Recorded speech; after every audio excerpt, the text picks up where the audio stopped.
Sir सबसे पहले आज हम बात करें किसान जो है वो गवर्नमेंट से खुश नहीं है क्योंकि उनकी मर्ज़ी के मुताबिक गवर्नमेंट ने रेट नहीं दिया गंदम का। क्या तहफ़्फ़ुज़ात हैं? जी बहुत शुक्रिया आपका, आप लोगों ने हमारा व्यू लेने के लिए, हमारा मौक़िफ़ लेने के लिए आप तशरीफ़ लाए। किसान बेसिकली गवर्नमेंट से खुश क्या होना है, गवर्नमेंट की पॉलिसी से हम खुश नहीं हैं। जो गवर्नमेंट की पॉलिसियाँ हैं, गवर्नमेंट ने हमें खुद रेट दिया था 4000 रुपये और उसके मुताबिक हमारी गंदम को ख़रीदा नहीं गया। सही है। ये आप कौन से माह की बात करें, कौन से साल की बात करें? गवर्नमेंट ने पिछले 2023-24 में जो गंदम आई थी उसका रेट गवर्नमेंट ने खुद अनाउंस किया था 4000, लेकिन हमसे गंदम नहीं खरीदी। अब इस दफ़ा गवर्नमेंट का जी ओपन रेट है।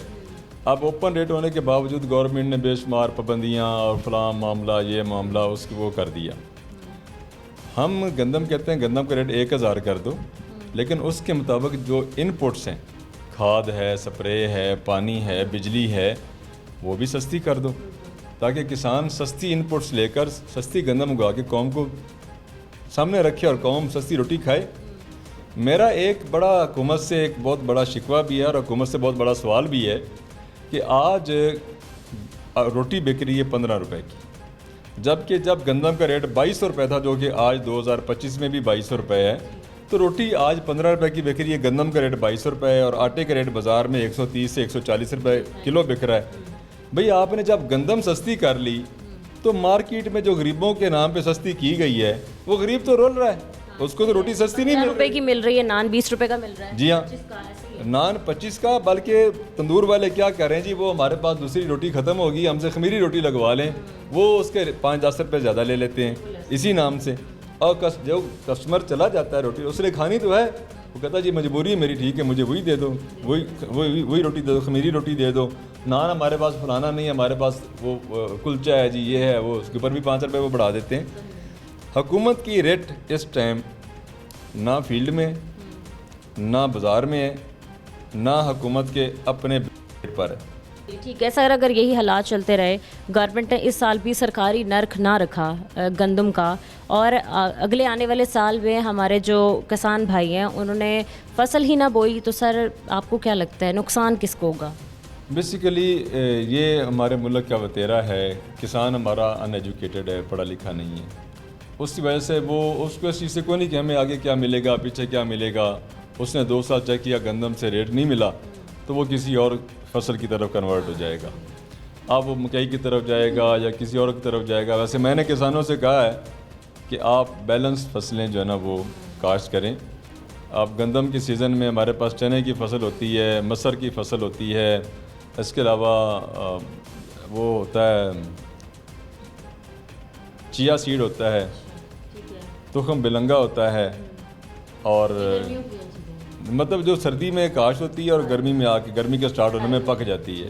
इस तरह हमारे पास कनौला है और आप इन फसलों पे कन्वर्ट हों थोड़ा सा, सर हमने जब भी हो जाए ताकि किसान बेचारा कम से कम खुदकुशियों से तो निकले। ठीक है, एक बात मैंने देखने में आई, जब भी कोई गवर्नमेंट तब्दील होती है, फिर जब भी कोई नया साल होता है, सबसे बड़ा जो एक स्कैंडल बन रहा होता है, जो सबसे बड़ा एक हॉट टॉपिक बन जाता है, वो किसान और गंदम ही बन जाता है।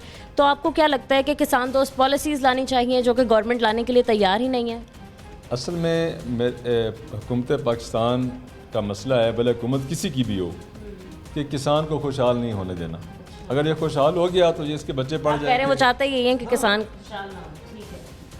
हर हुकूमत की ये पॉलिसी रही है कि किसान को रगड़ा जाए और उसको हमेशा रोल के रखा जाए। अगर वो खुशहाल हो गया तो उसके बच्चे पढ़ जाएंगे, बच्चे पढ़ गए तो वो बेहतर हो जाएगा, लोगों में शऊर आ जाएगा।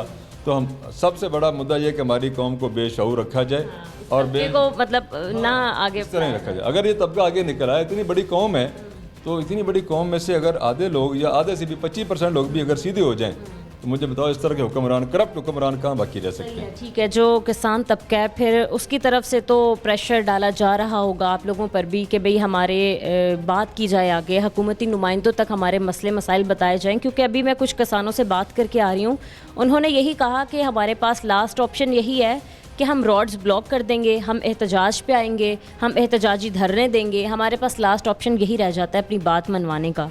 तो क्या कहेंगे आप? बेसिकली जो बात है ना धरने वाली, धरनों से ये हुकूमतें मतलब मेरा नहीं ख्याल कि कुछ समझेंगी या सीखेंगी। किसान अब बेचारा बड़ा मायूस हो चुका है इन हुकूमतों से। क्या करेगा किसान? अब मैंने अपने किसानों को एक मशवरा दिया है कि या सारे बाहर आ जाओ या सारे घर में बैठ जाओ। 2 तरीके हैं एहतजाज के, अगर आप घर में बैठ गए तभी मसला हमारा हल हो जाएगा। घर में बैठें, घर में बैठे मतलब फसल भी बोना छोड़ दें, कुछ भी ना करें। छोड़ दें। अगर देखो ना, एक साल बोई है, आपको पर एकड़ 20 से 25 हज़ार रुपये का लॉस हुआ है, तो अगले साल ना बोएंगे तो नुकसान तो नहीं होने वाला ना। यही होगा ना कि हमने बोई नहीं। हाँ, लेकिन ऐसा होगा कि पाकिस्तान में ज़रूर कमी हो जाएगी गंदम की और फिर हम मजबूर हो जाएंगे बाहर से मंगवाने पर। से हुकूमतें चलती हैं, मैशत नहीं चलती।